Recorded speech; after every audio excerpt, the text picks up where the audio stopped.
Raquel POV. Raquel, why do I need to wait this long, for us to be together? Ang mga labi ni Brantley ay dumapo sa nakalantad na balikat ni Raquel. Are you being impatient? She asked in a very strict voice. You know how I'm always being patient to wait, yumakap ang aktor sa mula sa likuran niya, saka magkakasunod na humulik sa kanyang leeg. Habang si Raquel ay nakatingin sa labas ng kanyang bintana, at may hawak-hawak na isang baso ng wine, ay puno ng sama ng loob ang kanyang mga mata. In the middle of Brantley's pleasuring her, bigla siyang napatawa ng nakaluloko. That witch, asek pa niya. All my hard work went for nothing. Kung tinapos na lang natin siya, edi sana wala na akong magiging problema. I told you that many times, but you still insist on making her suffer until she made her last breath on her own. Mababa ang boses ni Brantley, maingat na hindi siya mapikon. But it's your fault kung bakit pa siya natagpuan ni Isagani sa huling minuto. Napakasyangga mo.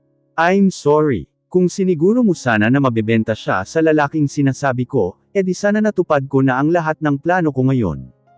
I'm so sorry. Sorry doesn't change anything. We had to have another plan on bringing them down. Natagpuan mo na ba ang anak ni Alexa? Not yet. But I'll make sure I will, before anything else. Dapat lang. Bago pa yun makadagdag sa problema natin. Isagani and Alexa's son should be found alive and live no matter what. Tama lang na hindi niya ito piniling ipatapos noon, dahil ang anak nila ang siyang nagmamana ng mga mabibigat na ari-arian, at kayamanan ng Santiago. Ang problema nga lang, ay nagawa pang itago ni Alexa ang anak niya, bago siya ibenta sa black market. Hindi agad iyon nahanap ni Brantley, dahil unang-una, wala naman itong kakilala na madalas puntahan ni Alexa, maging ang taong kinakausap nito, tuwing umaalis ito sa dating tinitirhan sa China. Can't we just have make for tonight, and stop thinking about them just for tonight? Brantley insisted. Matagal tayong hindi nagsama. I did everything you said, shouldn't get a reward for that, please. Brantley is a fool for Raquel. Simula pa lang noong magkasama sila sa bahay ampunan, ay lagi na itong nakabuntot sa kanya. He is so obsessed with her, the main reason why she uses and controls him like a puppet. Very well, sa wakas ay hinarap na niya ang lalaki na kinasigla nito. She kissed him torridly, to satisfy his desire for her body. At walang sawa naman siya nitong nilambing, paulit-ulit na binabanggit ang kanyang pangalan. Kay Raquel, habang ginagawa nila iyon ay hindi pero naiiba ang kanyang isipan. Ang galit noong malaman niyang binili ni Isagani si Alexa, ay habang buhay na nakaimprinta sa puso't isip niya, palagi pa iyong naglalaro sa kanyang isipan. Sino nga bang mag-aakala, na sa kabila ng ginawa niyang pagpapahirap kay Alexa sa kamay ni Brantley, ay sa huli mababalik lamang ito sa piling ng asawa. How dare Isagani slap her in the face, that he really loved that actress. Matapos lahat ng effort niya, para mapansin at mabigyan nito ng atensyon, ito lang ang igaganti sa kanya. The two most important to Raquel are Santiago wealth, and Isagani heart. A man so perfect like Isagani, is someone who she longed for throughout her life. She knew how much loyalty, dependence, and submission she would get once Isagani fell for her. And that would satisfy her dominant self. Ang hindi niya lang matanggap, ay bago pa niya ito maakita, ay nabingwit na ito ng isang walang kakwentang babae, na siyang nilalantad ang sarili sa harapan ng kamera, para lang mapuri ng lahat. A girl who was surely not an innocent, iba't ibang lalaki ang nakahalikan na nito sa harapan ng kamera, at malamang kung sino-sino na rin ang nakaano nito sa likod ng kamera. Napaka-cheap, nakakadiri, at hindi man lang nakakaabot o malapit sa kanyang level. Paano niya matatanggap ang ganong klase ng babae? Paano siya makakapayag na mapunta si Isagani sa isang babaeng hindi man lang pwedeng makumpare sa kanya? She finally gets rid of Marian before. Ang babaeng mahina ang loob, pero malakas ang loob na lamandi kay Isagani. Napagtagumpayan na niyang sirain ang ulo, at wasakin ang puso nito, gamit ang mga pananakot gamit ang pangalan ni Alexa. Pero hindi niya rin aakalaing magagamit niya si Marian, para naman wasakin at sirain din si Alexa. In the game of love, the winner is someone who has a strong will and desire to achieve it. It's no other than Raquel. Isagani deserves someone better. Isagani deserves her. No one but her. Not that emotionally and mentally unstable Marian, not that prostitute actress, Alexa. Only her. No woman is better than her to be Isagani wife. Kahit na nawasak ang kanyang mga pantasya noon, na makapiling si Isagani, ay hindi yun dahilan ng paghinto niya ngayon. She had gotten rid of Marian before, and she would never stop until she finally got rid of her brother's real love Alexa. Focus on me, please. Brantley begged nang mapansin nitong wala siya sa hulog na makipag-ano ngayon. Inibabawan niya ang katawan nito sa kama, at nagsimulang magpakasasa. Loud sounds and whisper occupied the whole room. Ilang beses ko na sinabi sa'yo Raquel. Huwag mong dinadala ang lalaking yun dito sa mansyon. Paano na lang kung may mga paparazzi na nakasunod, at maisyo tayo sa publiko? Nag-iisip ka ba? Bungad ng mama niya, pagkababa niya sa kwarto. Huwag kang mag-alala, bago pa kumalat ang issue, paniguradong lagot ang sinumang magtatangka na magpakalat noon, nagtungo siya sa dining room, at agad siyang sinundan ni Elizabeth. Please anak, ayokong madamay sa pagiging rebelde mo. Matanda na ako, ayokong madamay pa sa mga gusto mong gawin sa buhay. Naiiyak na naman nitong pakiusap. Napatawa siya, ma, damay ka na simula pa lang noong tinapon mo ako sa bahay ampunan. You know I had my reasons. Sinabi ko sa iyong kukunin kita ulit at nangyari naman, di ba anak? Enough. Ayoko nang makipag-usap sa iyo. Her mother never understood the trauma and abuse she received in that place. That should remain a secret though, ayaw niyang madumisan ang pagkatao niya sa masasamang alaalang iyon. Huli na ma, para hindi ka madamay. You finish your own husband, didn't you? Hindi ko siya tinapos Raquel, you're the one who told me. I didn't do it. Inaatake na naman ito ng taranta. Seriously, bakit nga ba napakadaling paikutin ng mga tao sa paligid niya? Napakadali nilang manipulahin. But Isagani was different though. Kahit pa alam niyang gumagana rito ang mga panloloko niya, sadyang matibay ang paninindigan nito na magawa ang gusto. Halos wala silang pinagkaiba ni Isagani. They'll follow whatever they want, even if the world is against. She's sure he understands her.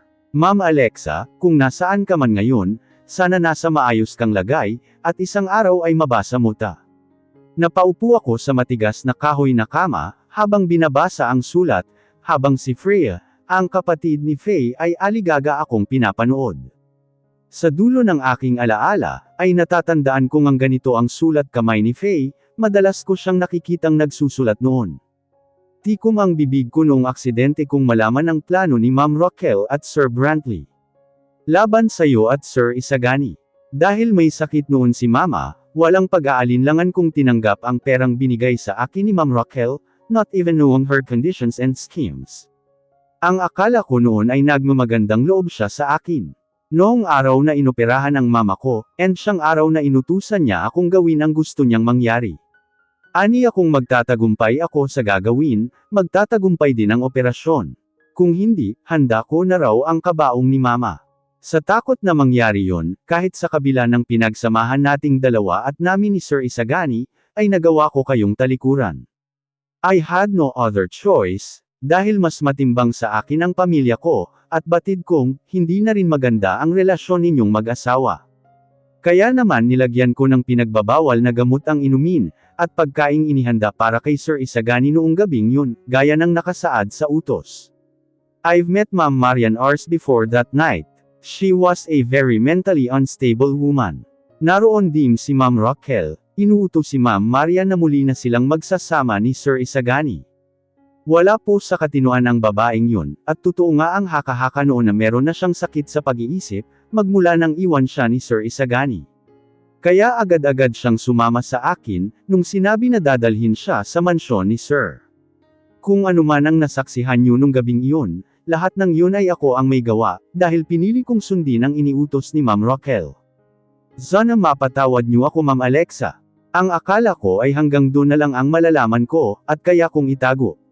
Pero aksidente kong narinig mula sa kanila, ang planong pagpapahirap sa'yo ni Sir Brantley, noong napapayag ka na niyang sumama sa kanya. Dahil nakaplano na ang lahat, at huli na dahil nakaalis na kayo ng bansa, at sa oras na magsumbong ako kay Sir Isagani, ay idadamay niya ang pamilya ko, kaya wala akong magagawa, kundi ipagdasal na makarating sa inyo ang sulat, at malaman ang totoo. Kahit pa sa oras na nababasa niyo to ay wala na ako. Halo-halong emosyon ang naramdaman ko. Sa mga lahat ng nalaman, dala ng kapiranggot na sulat, ay para ng tinatambol ng paulit-ulit ang puso ko. Walang kasing lamig ang mga kamay at binti ko, halos panginagan ako sa labis na lamig, animoy binuhusan ng nagyayelong tubig. I was supposed to hear Isagani's side, regarding this matter, but I never expected I would find it this way a little earlier. Sinabi ko sa sarili kong patatawarin ko siya, basta ba't aminin niya lang sa akin ang katotohanan, na hindi ilusyon ang nakita ko noon. Sinabi kong handa kong kalimutan ang lahat ng iyon, basta ba ipaliwanag niya lang sa akin kung bakit niya nagawa iyon. Hindi ko lubos maisip na ganito. May mas malalim na dahilan ang lahat. Ate Alexa, magkakasunod na nagsipagbagsakan ang mga luha ko na kanina pa naipon. My marriage, Rochelle ruined me and Isagani marriage. Nasubsob ko ang aking mukha sa dalawa kong palad, at doon humagulgol ng iyak. Why? What did I do to deserve this? What did we do to you, Rochelle? Bakit kailangan mong idamay si Faye, bakit mo siya tinapos? Napasabunot ako sa aking buhok. May kung anong tinik ang agad na bamara sa aking lalamunan. Nagwawala ang dibdib ko, dahil sa bilis ng dagandong ng aking puso. Hindi ko malaman ang gagawin. Para akong mawawala sa katinuan. Bago po mawala si Ate Faye, may nakukwento na po siyang ganito sa akin. Hindi ko naman alam na ganito po kalala. Isang araw pumunta sa amin ang babaeng Santiago, para ibalita na naaksidente si ate at binawian ng buhay. Gumuho ang mundo ko noon, pero nararamdaman kong may hindi tama. Naghalungkat ako sa mga gamit niya, saka ko natagpuan ang sulat na to. Hindi ko kasi alam kung saan ako magsusumbong. Dahil wala akong pagkakataon na makapasok sa mansyong ta. Wala akong magawa. Lalo na't malaking pamilya ang kakalabanin namin. Binura ko ang mga luha sa mga mata ko, saka pilit niliwanagan ang aking paningin, upang makita ang umiiyak na kapatid ni Faye. Kayo lang po ang pag-asa ko, Ate Alexa. Nakikiusap po ako na magkaroon ng hustisya sa pagkamatay ni ate. Nakikiusap po ako na sana'y mapatawad niyo siya, di hamak na wala kaming laban sa kapangyarihan ninyong mga Santiago, kaya niya nagawa yun. Mahirap lang po ang buhay namin, hindi namin kayo kayang labanan ng patas. Ilang ulit ko pang narinig ang pakikiusap ni Freya. Kumulang na lang ay lumuhad siya sa harapan ko. Unti-unting namuo ang galit sa aking dibdib. Hindi dahil kay Faye, kundi kay Rochelle at Brantley. Mga walang hiya sila. Napahikbi akong muli. Lahat ng pasakit na naranasan ko, akala ko may galit sa akin ang mundo, pero mga tao pala ang may gawa. Ano bang nagawa ko para gawin nila to sa akin? Sa amin ni Isagani, magkaibigan kaming dalawa. Halos ituring ko siyang kapatid ko, dahil siya lang yung taong nakakaintindi sa akin. Lahat ba ng yun kasinungalingan lang? Alam kong hindi iyon masasagot ni Freya, pero puno ko pa rin ng katanungan siyang tinatitigan, desperada na makahanap ng sagot ngayon mismo. Dahil hindi ko maintindihan, kahit anong dikdik ko sa utak ko. Hindi ko maintindihan kung bakit at paano niya nagawa lahat ng yun. Mababaliw ako sa kaiisip, kung para saan ang lahat ng to. Rochelle was a sweetheart even the first time we ever met. Malugod niya akong tinanggap. Naniwala ako sa kabaitan niyang pinakita sa akin. At nagpapasalamat ako araw-araw, na walang sawa niya akong tinutulungan. Tapos malalaman kong lahat ng iyon, ay siyang may gawa. Kinagat ko ng mariin ang ibaba kong labi, hanggang sa maramdaman ko ang pagdudugo nito, para lang mabalik ko ang sarili sa katinuan. Madiin akong lumunok ng ilang beses, pilit kinakalma ang dibdib ko, saka tumayo at harapin si Freya. Kahit ako walang kapangyarihan laban sa mga Santiago, kumibat ang labi ko. Pero mahal ako ni Isagani, kaya alam kong hindi niya palalampasan to. Dahil alam kong mahal ako ng asawa ko, kaya mananagot silang lahat. Sisiguraduhin kong hindi mauuwi sa wala ang pagkamatay ni Faye. Tinatagan ko ang loob ko. That's right, Isagani loves me. I know he does now. Pinatunayan niya iyon ng ilang beses. Sa pagpapakasal sa akin, sa paghahanap sa akin, sa pagbawi sa akin, sa pagtanggap sa anak ko, at sa pag-aalaga sa akin. Bakit ang tagal kong nagpabulag sa ibang tao, para makita ang pagmamahal niyang yun? Hindi man niya ako mahal sa tipikal na pamamaraan, subalit mahal niya ako ng walang kapantay. The love I badly needed throughout my life, has always been in front of me.